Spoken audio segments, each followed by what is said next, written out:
Bonjour, on se retrouve donc pour l'exo numéro 7, l'exercice numéro 7 de ce dossier Préparer l'épreuve de spécialité mathématiques au baccalauréat général. On avance, on avance dans ces exercices. Donc là, on a l'exercice 7. Alors un bel exercice de fonction, si on regarde bien, avec un beau faisceau de courbes là, je trouve ça super beau. Voilà, il y a un très beau sujet, j'ai l'impression, avec des formules qui font peut-être un peu peur. Bon, on va voir de premier abord là des variables, en tout cas, voilà. Je vais sortir mon matériel de base, donc hop, de stylo. Et a priori, je pense que j'aurais pas besoin de plus que ça vu le sujet. Bon, on verra. Alors, ce genre d'exercice est pas très compliqué. En fait, le gros problème souvent de ce genre d'exo, c'est juste, comment dire, le fait qu'il y a des fonctions qui dépendent d'un paramètre. En fait, c'est ça la seule difficulté qu'il y a dans cet exercice, c'est le fait que ça dépende d'un paramètre. Alors, on va voir ce que ça veut dire, dépendre d'un paramètre. Peut-être que vous n'avez pas encore fait ce genre d'exercice, c'est pas très grave. Donc je vais vous le remettre sous les yeux, on va le mettre ici, comme ça au moins, hop, on l'a avec nous. Donc si on regarde bien en fait ce sujet, qu'est-ce qu'il nous dit? Il nous dit tout simplement la chose suivante, que l'on a fk de x. En fait, il faut bien comprendre que ici, on a toujours, c'est comme si c'était une fonction de x, ça bouge pas, mais on a un paramètre supplémentaire qui est k en fait. K est un paramètre qu'on peut faire bouger, en fait, tout simplement, on peut faire bouger le paramètre k. Et donc, par exemple, si vous prenez, je sais pas moi, k égale 2, ça vous fait x plus 2 exponentielle moins x. Donc en fait, vous voyez que vous avez plusieurs fonctions. Donc c'est pour ça d'ailleurs que ça vous dessine, enfin je pense que c'est ça, oui c'est ça. Ça vous dessine plusieurs fonctions, en fait. Vous avez en fonction de k, quand k varie, ça vous donne en fait une espèce de faisceau de fonctions comme ça. Moi je trouve que c'est toujours super beau les fonctions qui dépendent d'un paramètre, parce que on peut faire des belles choses avec quoi. Alors, je vais y aller. Moi, je vais peut-être réécrire un petit peu l'énoncé. Allez, pour tout x appartenant à grand R, on pose fk de x qui est égal à quoi? Fk de x est égal à x plus k exponentielle moins x avec k qui est strictement positif. Bon, ok. Bon, ça veut peut-être dire que ce sera pas si compliqué que ça, on va voir. Question numéro 1, apparemment pour la question 1, on s'intéresse à un cas particulier, on s'intéresse quand k vaut 0,5, donc la fonction f de 0,5. Bon, ok, on s'intéresse qu'à ce petit cas-là, on va voir ce que ça donne. Ouais, c'est surprenant qu'on s'intéresse qu'à ce truc-là. Bon, on va voir pourquoi. Donc là, 1A. 1A, donc le k égale 0,5. Hop. Donc on est sur ce cas-là. Montrer que, la première question c'est quoi? Enfin la 1A c'est montrer que la dérivée de f0,5, oui notez, super, vérifie ça. Bon, il faut juste dériver ici, il n'y a pas de grosse difficulté. Donc quand on dérive, on prend les beaux réflexes qu'on a appris, on dit que c'est dérivable. Donc on y va. La fonction f est dérivable sur R comme somme, c'est une somme de fonctions dérivables. On pourrait s'en passer de cette petite justification vu le somme de fonctions dérivables, vu vraiment la simplicité de la fonction là qui est donnée quoi. Et on a, qu'est-ce qu'on a? On a 2 points. Pour tout x appartenant à grand R, que va nous donner f' de 0,5 de x? Je vais y aller doucement en fait, je vais quand même y aller doucement. C'est quoi la dérivée de ça là de x? C'est 1, donc je dérive, ça fait 1. Plus, le k cette fois-ci il vaut 0,5, d'accord? Enfin pardon, ici il vaut 0,5, donc le 0,5 va rester, d'accord? Et fois moins exponentielle moins x, parce que oui, attention, à la dérivée d'exponentielle x, c'est exponentielle x, mais la dérivée d'exponentielle u, c'est u' exponentielle u. Donc là, il faut plutôt dériver ce qui est à l'intérieur et le mettre tout devant. Donc on obtiendrait un truc comme ça. Voilà, donc ça ferait 1 plus 0,5 exponentielle moins x. J'ai dit plus alors que j'ai dit il y a 2 secondes que c'était moins. Donc je fais de plus en plus n'importe quoi. On y va. Voilà. Ok.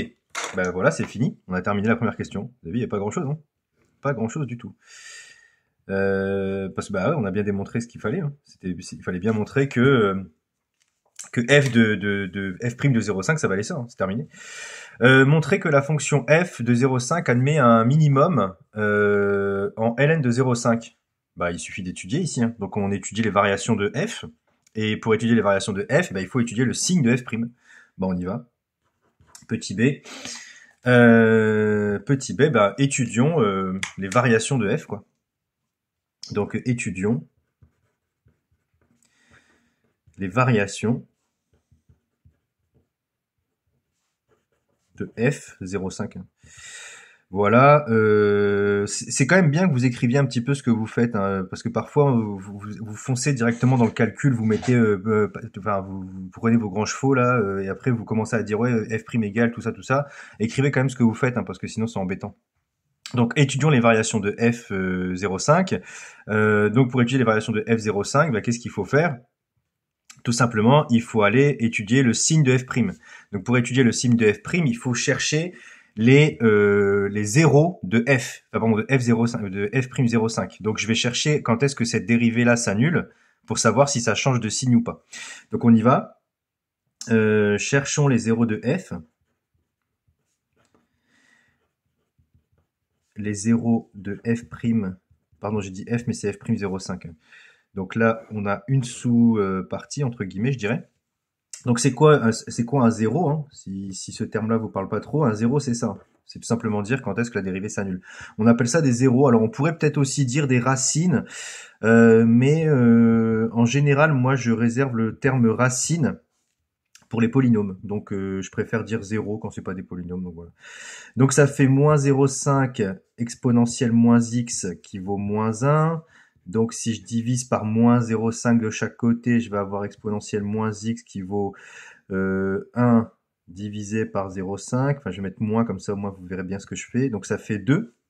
Exponentielle moins x qui vaut 2. Donc ça veut dire quoi?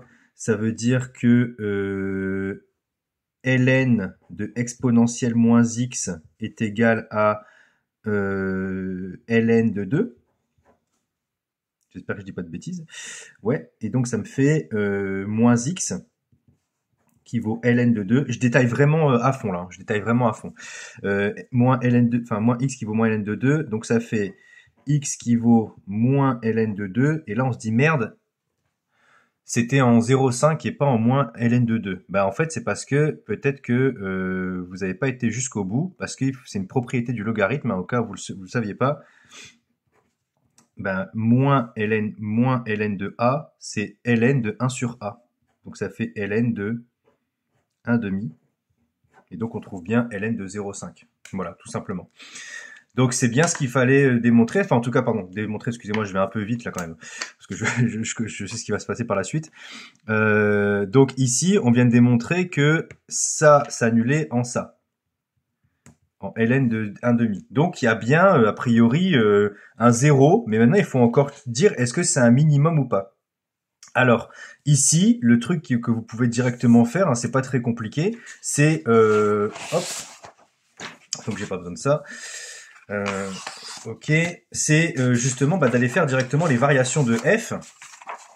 Et pour faire les variations de f, alors il y a plusieurs stratégies. Soit vous faites directement le tableau et vous mettez les signes, soit en fait vous pouvez reprendre ça, d'accord? Tiens, d'ailleurs on va le faire. Est-ce qu'on ferait pas ça? Tiens, on va faire. On a cherché les zéros de f ici. On a cherché les zéros de f, et si vous regardez bien, en fait, vous pouvez résoudre quand est-ce que c'est positif, hein, d'accord? Quand est-ce que la dérivée est positive, et elle est positive, quand ça est positive, et ainsi de suite, quoi.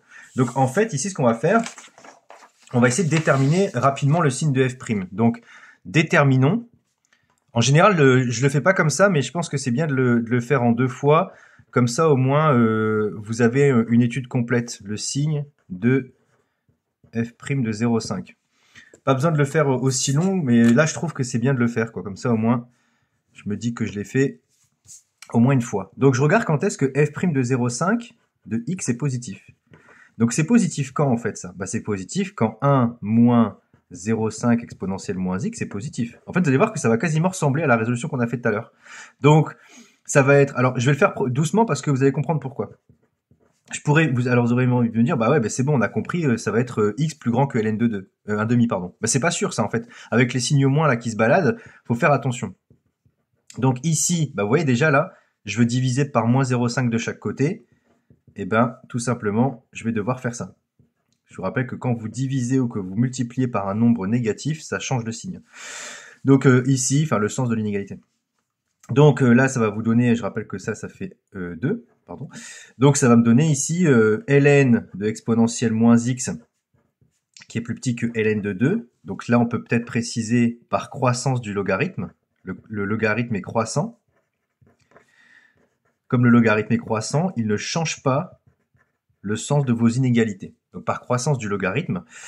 Et si je continue, je vais avoir du coup moins x qui est plus petit que moins ln de 2. Et là, bah, il faut remultiplier par un nombre négatif, donc par moins 1, pour faire disparaître le moins qui est là.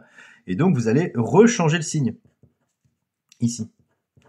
Et donc ici, ça va me donner x plus grand que ln de 1 demi.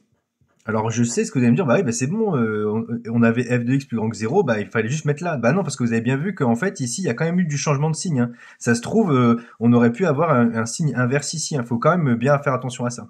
Et là, ce que vous pouvez peut-être préciser, c'est de même, bah là, vous ne refaites pas la même chose pour f' de x négatif, quoi. F' de x négatif, bah vous savez que vous allez tomber sur x plus petit que ça. D'accord? Donc bah là, vous avez terminé. Dressons le tableau de variation. Donc dressons le tableau de variation. Dressons le tableau de variation. Alors on pourrait s'en passer du tableau de variation, on pourrait dire bah c'est croissant dans tel intervalle, mais moi je trouve que vraiment dans un tableau de variation c'est sympa parce que c'est assez visuel quoi. Donc tableau de variation, bah, qu'est-ce qu'on met? Et x, là on met f' de 0,5x et là on met f de 0,5. Voilà, donc ici voilà ce que je fais pour mon tableau de variation, pas très compliqué. Hop, j'ai encore un trait peut-être ici, voilà, ok. Et voilà, on continue. Hop, donc on a moins l'infini, plus l'infini. On a ln de 1 demi, ou de 0,5, on va reprendre 0,5, moi j'aime pas trop, mais bon, l'énoncé dit ça.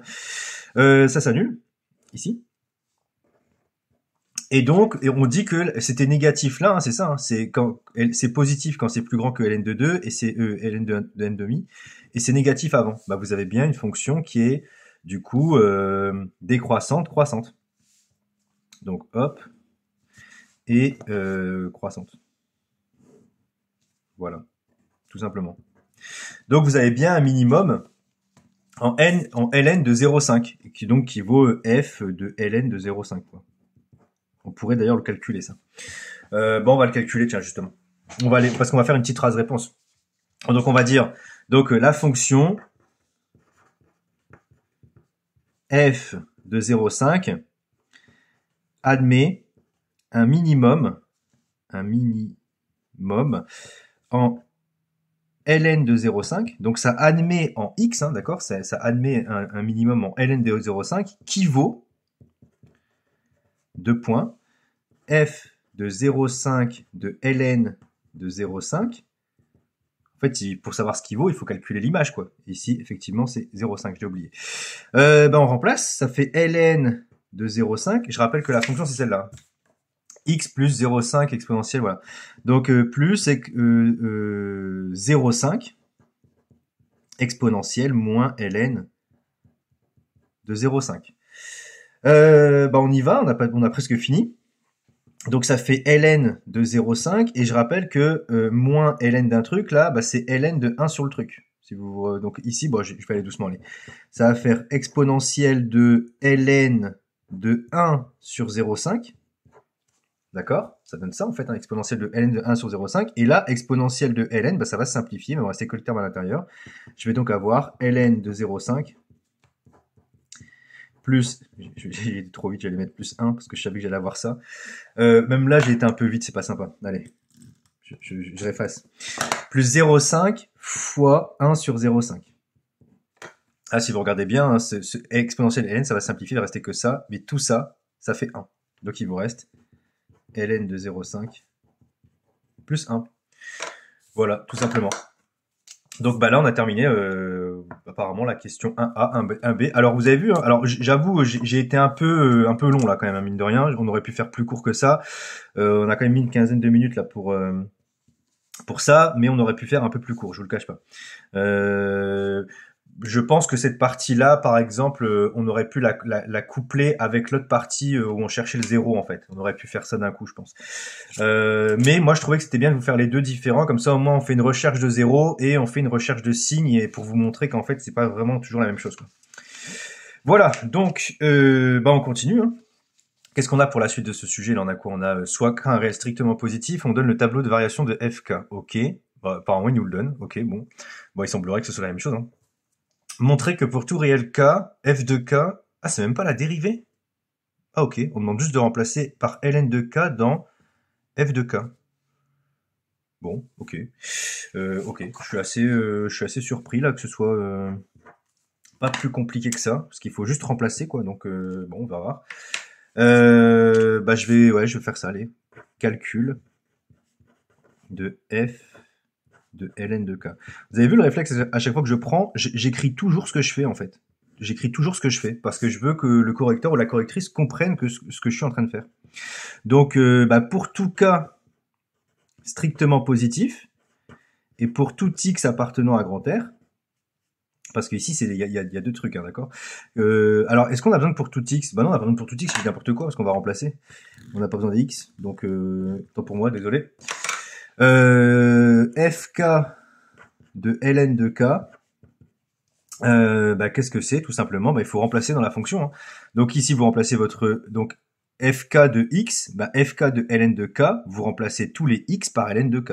Donc ça fait ln de k, le x qui est là, je le remplace par ln de k, plus k ça bouge pas, hein, c'est k, fois exponentielle de moins ln de k. Voilà, je remplace x par ln de k. Faut juste faire ça, hein. Faut juste remplacer par les ln de k. Bon, d'accord. Bah, qu'est-ce que je fais en continuant là?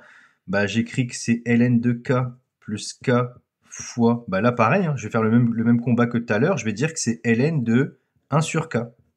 Je rappelle que moins ln de x, c'est ln de 1 sur x. Donc j'ai ça, ok, et ben ça va se simplifier, exponentielle ln. Donc il va me rester ln de k plus k fois 1 sur k. Et k fois 1 sur k, ça fait 1. Voilà, terminé. Eh ben écoutez, ma foi, qu'est-ce que c'est compliqué cette année, le sujet de baccalauréat. Si c'est vraiment ça, je vous assure qu'il n'y a aucune inquiétude à y aller, hein. Vous pouvez y aller finger in the nose, hein. Franchement, là, je viens de faire 2 questions. Je me suis pas spécialement amusé. C'est pas comme... J'attends un peu plus de la suite, hein. Donc il y a une question 3, je vais directement écrire 3 ici. Parce que là, j'espère qu'avec la question 3, on peut s'amuser un petit peu, là, quand même, hein, j'espère. Vu qu'il y a un faisceau de courbes et tout. Alors, on va quand même se poser sur ce truc-là pour comprendre un peu ce qui se passe là. Alors, parce qu'il y a l'air d'avoir beaucoup de données. Et, ah, c'est marrant, c'est une affirmation. Et après, bah, c'est fini. Ah oui, c'est vrai, c'est fini, ouais, il y a que ça. Bon, bah, ok. Bah, allons-y. Alors, on note CK, la courbe représentative de la fonction FK. Donc, FK est là, donc on note CK, sa courbe. Ok. Donc, par exemple, il peut y avoir f de 0,5 et ainsi de suite, quoi, d'accord? Bah, d'ailleurs, justement, elle est là, vous avez vu? F de 0,5, parce qu'il y a un point A0,5, je suppose que c'est de la fonction f de 0,5, sinon ce serait bizarre. Et on note AK, le point de la courbe CK d'abscisse ln de k. Ah, et en plus c'est marrant parce que le point d'abscisse ln de k, c'est le minimum. C'est-à-dire qu'en fait, là, regardez ce qui est tracé à chaque fois, c'est toujours le minimum des fonctions qui est tracé là. Ah, c'est beau, en plus ça a l'air aligné. Ah, c'est beau. Je trouve ça beau, moi. Vous avez vu, ça fait un peu une espèce de fuselage comme ça. Enfin, je sais pas, moi je trouve ça beau. Je trouve ça beau. Donc, on a représenté ci-dessous quelques courbes CK pour différentes valeurs de K. Ah, donc c'est ça, hein. Donc là, c'est f de 0,5, f de 1, f de 1,5, f de 5. C'est vraiment super beau. Et donc, on a ça. Indiquer si l'affirmation est suivante est vraie ou fausse, justifier la réponse. Une réponse non justifiée ne rapporte aucun point. Donc oui, rappelez-vous, hein, les affirmations, si vous justifiez pas, ça n'a pas de point. Hein. Dites pas vrai, faux, ils s'en foutent. Affirmation, pour tout réel cas strictement positif, les points A0, 5, A1 et AK sont alignés. Ah bah voilà, vous avez vu, je sentais que ça semblait aligné, et c'est le cas, enfin en tout cas, je pense que c'est le cas. Ah, il faut justement. Ah, est-ce que ça serait vraiment des petits saligots si c'est pas aligné, hein, parce que franchement, ça a l'air vraiment aligné. Alors, je connais pas cette fonction-là, je la connais pas particulièrement. Ouais, ça a l'air quand même bien aligné. Bon, ah oui, faites pas ce que je suis en train de dire. Hein, prenez pas votre règle, c'est aligné. Hein, on va pas faire ça. Comment on va faire? Comment on va faire? Alors moi j'ai une idée, j'ai une technique, je sais pas ce que vous en pensez.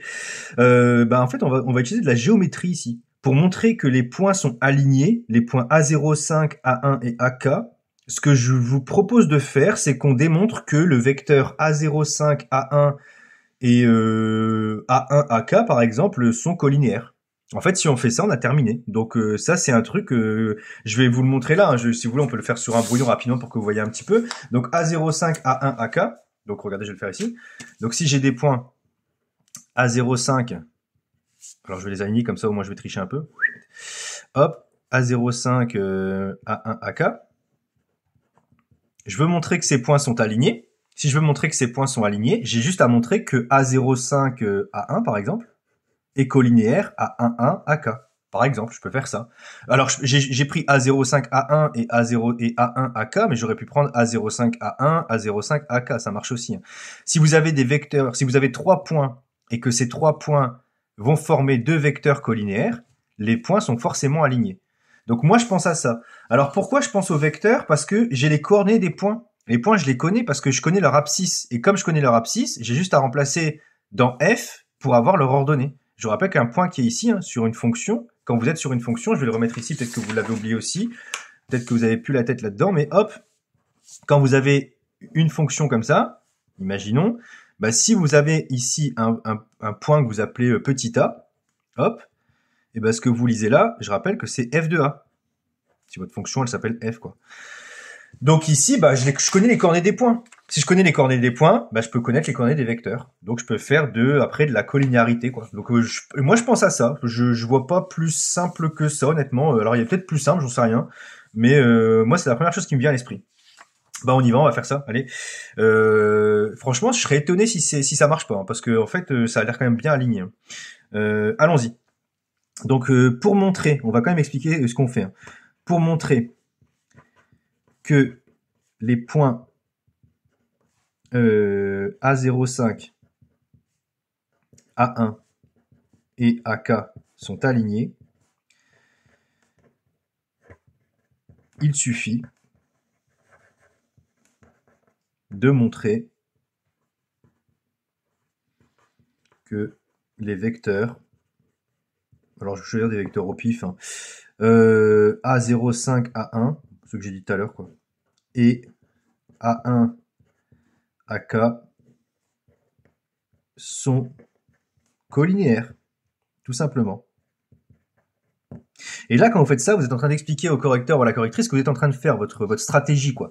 Donc ça, c'est quand même important. C'est-à-dire que même imaginons que vous y arrivez pas, au moins on se dit, ah, il y a quand même des délais, quoi, là-dedans. Donc si vous mettez rien, vous n'avez pas de points. Par contre, là, il y a quand même des traces de recherche, quoi. Donc ne sous-estimez pas ce genre de remarques, hein, parce que c'est quand même important.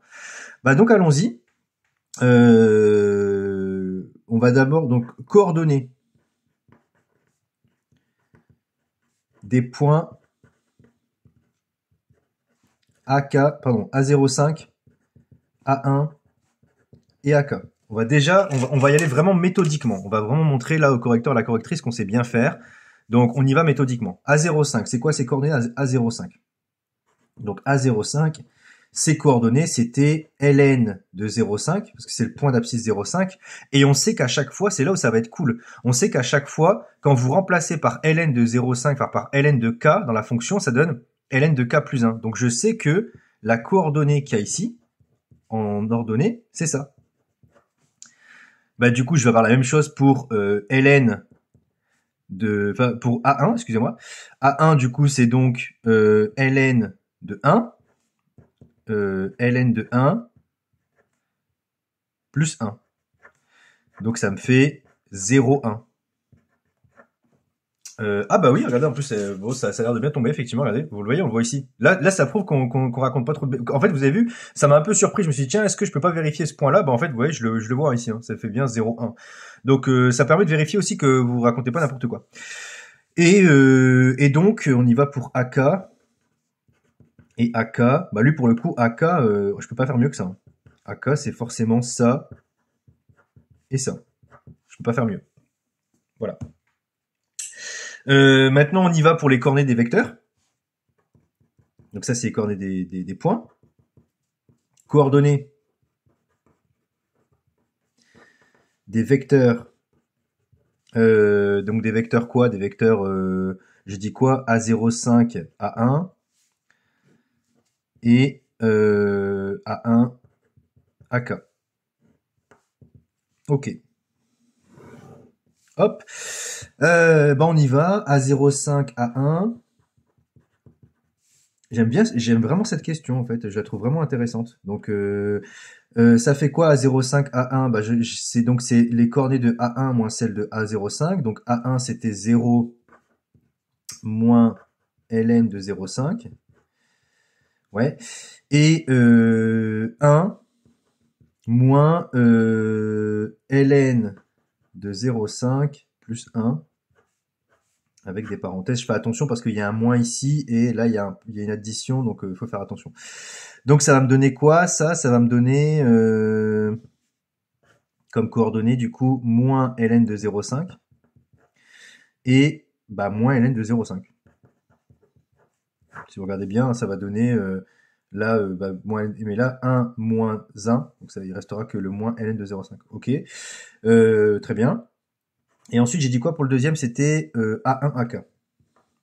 A1AK. Donc A1AK, c'est quoi? Donc coordonnée de AK moins celle de A1, donc c'est ln de K moins 0, hein. C'est bien ça moins ça, et ça moins ça. Donc ln de K plus 1 moins 1. Donc il va me rester tout simplement, si vous regardez bien, ln de K, ln de K. Ah bah, ce sera clairement collinaire, hein. Je sais pas si vous le voyez, mais c'est clairement collinaire cette histoire. Comment on peut le remarquer que c'est collinaire? Bah, vous calculez le déterminant, tout simplement. Vous calculez le déterminant de A05, A1 et A1, AK, et bah du coup vous montrez que c'est collinaire. Regardez, on va le faire ici. Donc montrons que calcul du déterminant, allez, calcul du déterminant de A05, A1, hop, et de A05, A1 et A1, AK, hop.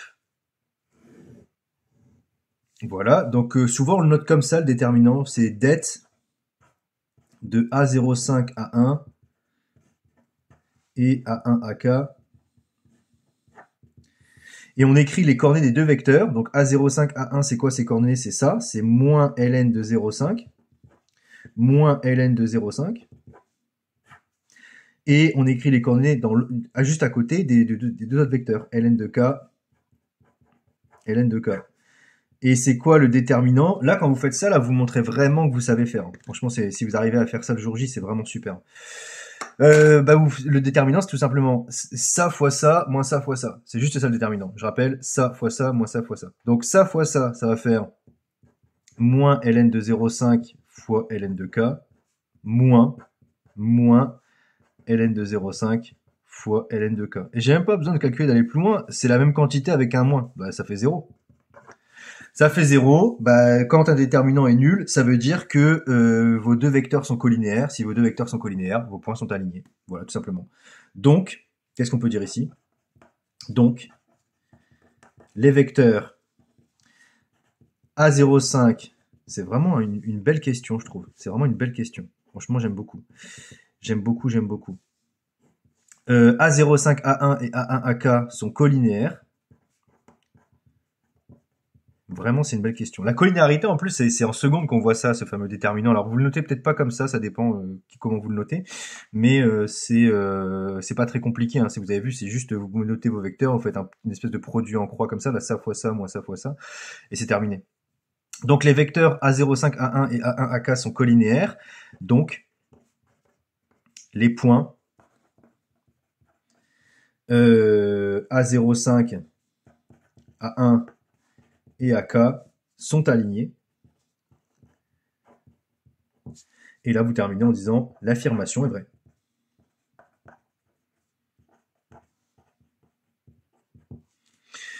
Et vous mettez là un petit point d'exclamation comme je viens de faire parce que bah fallait y penser quand même, hein. Fallait y penser à ce truc-là. Donc ça paraît bête, hein, mais bon. Donc les points. Ah, tiens, je vais même mettre les vecteurs sont collinéaires. Je vais même le souligner dans la réponse parce que je pense que c'est important de le mettre en fait. Voilà, tout simplement. Bah, vous avez vu en fait cet exercice, enfin ce sujet là, il n'était pas difficile. Peut-être juste cette question là en fait qui est un peu qui est pas compliqué, mais bon, vous avez vu, il faut quand même penser enfin, il faut, en fait, moi, ce que je trouve, je sais pas si vous voyez ce que je veux dire, mais ce que je trouve compliqué dans ce genre d'exercice, c'est savoir sortir du chapitre. Parce que là, on est dans un chapitre de fonction et se dire, ah ouais, en fait, il faut penser au vecteur, c'est-à-dire que dans votre esprit, dans votre réflexion, vous devez penser à sortir du chapitre fonction et aller puiser dans d'autres outils pour dire, ah mais en fait, je peux utiliser la collinéarité de vecteur pour ça. Mais là, parfois, c'est un peu le souci quand vous êtes en train de faire un exercice de fonction, c'est que votre cerveau, il est matrixé en fait, hein, il est dans un exercice de fonction, donc il veut faire que des fonctions. Et donc, n'oubliez pas que parfois, ce genre de petite, comment dire, escapade dans un autre chapitre, ça peut vous sauver la vie en fait. Regardez ici, c'est pas forcément difficile ce qu'on a fait, hein, vous avez vu, mais ça demande mine de rien un petit peu d'ouverture d'esprit dans la réflexion. C'est pour ça que les mathématiques, c'est pas juste des chapitres. Il faut vraiment essayer de voir les passerelles entre ces chapitres pour que vous puissiez réussir un exercice dans le meilleur des cas avec la meilleure qualité. Donc vous voyez, c'est pas un exercice compliqué. Juste original, enfin ces parties-là sont vraiment pas dures, hein, ces trois questions-là sont pas dures. C'est juste l'originalité en général de ces fonctions-là, c'est de mettre des paramètres dans la fonction. Et donc quand on met des paramètres dans la fonction, la plupart du temps, on est un peu, un peu surprise, on est un peu décontenancé, on se dit on va pas y arriver, alors qu'en fait il y a rien de compliqué vu que vous avez vu dans la partie qui est là, le paramètre on le pose même pas, on dit que c'est 0,5 quoi, donc on parle même plus de cas. Le seul endroit où on parle de cas c'est ici, et encore quand on en parle c'est juste pour dire remplacer x par ln de k et dites-nous que ça fait ça. Vous voyez que c'est pas compliqué, il n'y a même pas d'études à faire, ça va très vite. Voilà.